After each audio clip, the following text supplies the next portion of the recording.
Greetings to all. Welcome back to our YouTube channel. Myself Sanchita Sanand, a first year law student from Galgotias University and currently working as a legal intern at Lexis and Company. So today I am here to talk about Article 21 of the Indian Constitution. The right to live a free, full, and dignified life is one of the most basic principles of human existence. Every person is entitled to live their life on their own terms with no unfair interference from others. A successful democracy can only be one that guarantees its citizens the right to protect their own life and liberty.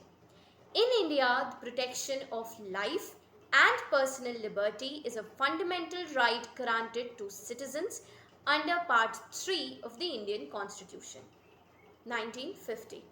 These fundamental rights represents the foundational values cherished by the people and are granted against actions of the state, meaning that no act of any state authority can violate any such rights of a citizen except according to the procedure established by law.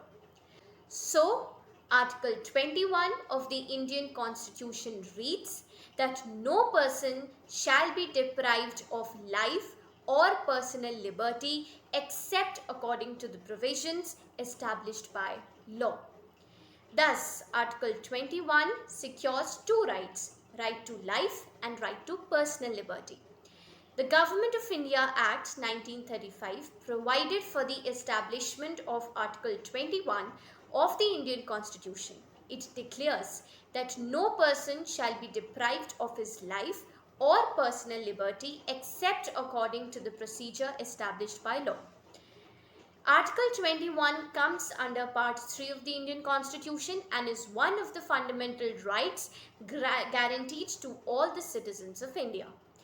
The Supreme Court of India has described this right as the heart of fundamental rights. Right to life is a fundamental right or the fundamental aspect of life without which we cannot live as a human being. And it includes all those aspects of life which go to make a human being's life meaningful, complete, and worth living. It is only the article in the Constitution that has received the widest possible interpretation. So, under Article 21 of the Indian Constitution, the right to shelter, growth, and nourishment are mentioned because it is the bare necessity, minimum, and basic requirements that are essential and unavoidable for a person for the right to life and other rights. Then, right to personal liberty. That is, no person shall be deprived of personal liberty according to the procedure established by law. The protection of our liberty is the mere responsibility of our law, as our Constitution of India has quoted. As we see, the Supreme Court is the guardian of the Constitution of India. So, according to this, Supreme Court has the mere responsibility to protect and guarantee fundamental rights. As a citizen of India, we have all the fundamental rights which are established by law. So, we can enforce it through the Supreme Court whenever our fundamental rights get violated. Let's have a look at the jurisprudential evolution of this concept and the significance of one of the most famous judgments related to it. That is Maneka Gandhi versus Union of India case. So what are the facts of this case? The petitioner in this case was ordered by the Regional Passport Office, Delhi, to surrender her newly made passport within 7 days due to the central government's decision to impound it in public interest, in accordance with the Passport Act of 1967.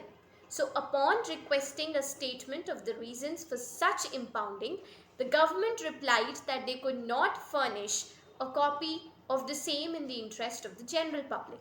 So a writ petition was filed by the petitioner challenging the government's decision of impounding and also of not providing the reasons as well as not allowing the petitioner to defend herself.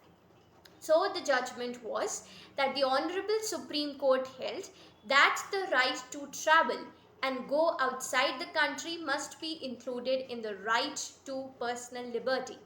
It stated that personal liberty given in Article 21 had the widest amplitude and covered a variety of rights related to the personal liberty of a person. The scope of personal liberty was hence greatly increased, and it was held to include all the rights granted under Article 21, as well as all other rights related to the personal liberty of a person. So such a right could only be restricted by a procedure established by law, which had to be fair, just and reasonable, not fanciful, oppressive or arbitrary.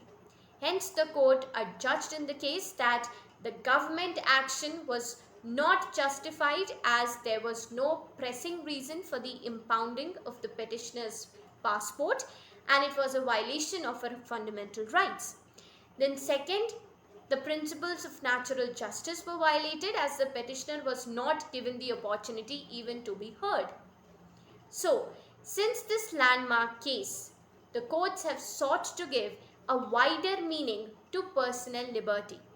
The principles of natural justice have also been emphasized upon, as many procedure which restricts the liberty of a person must be fair, reasonable and just.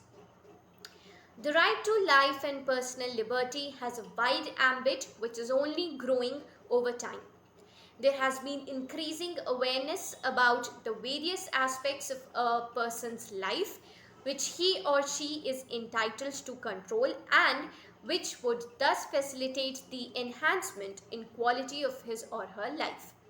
This right has been described as the heart and soul of the Constitution of India by the Supreme Court, as I have already said before, and certainly proves to be so, representing the very basic necessities of human life. So this was all about Article 21 of the Indian Constitution, that is right to life and personal liberty. Thank you so much for devoting your time and listening to my video. If you really liked my video, then please like, share and comment. And do subscribe to our YouTube channel LexClick for more upcoming such videos. Thank you so much and have a nice day.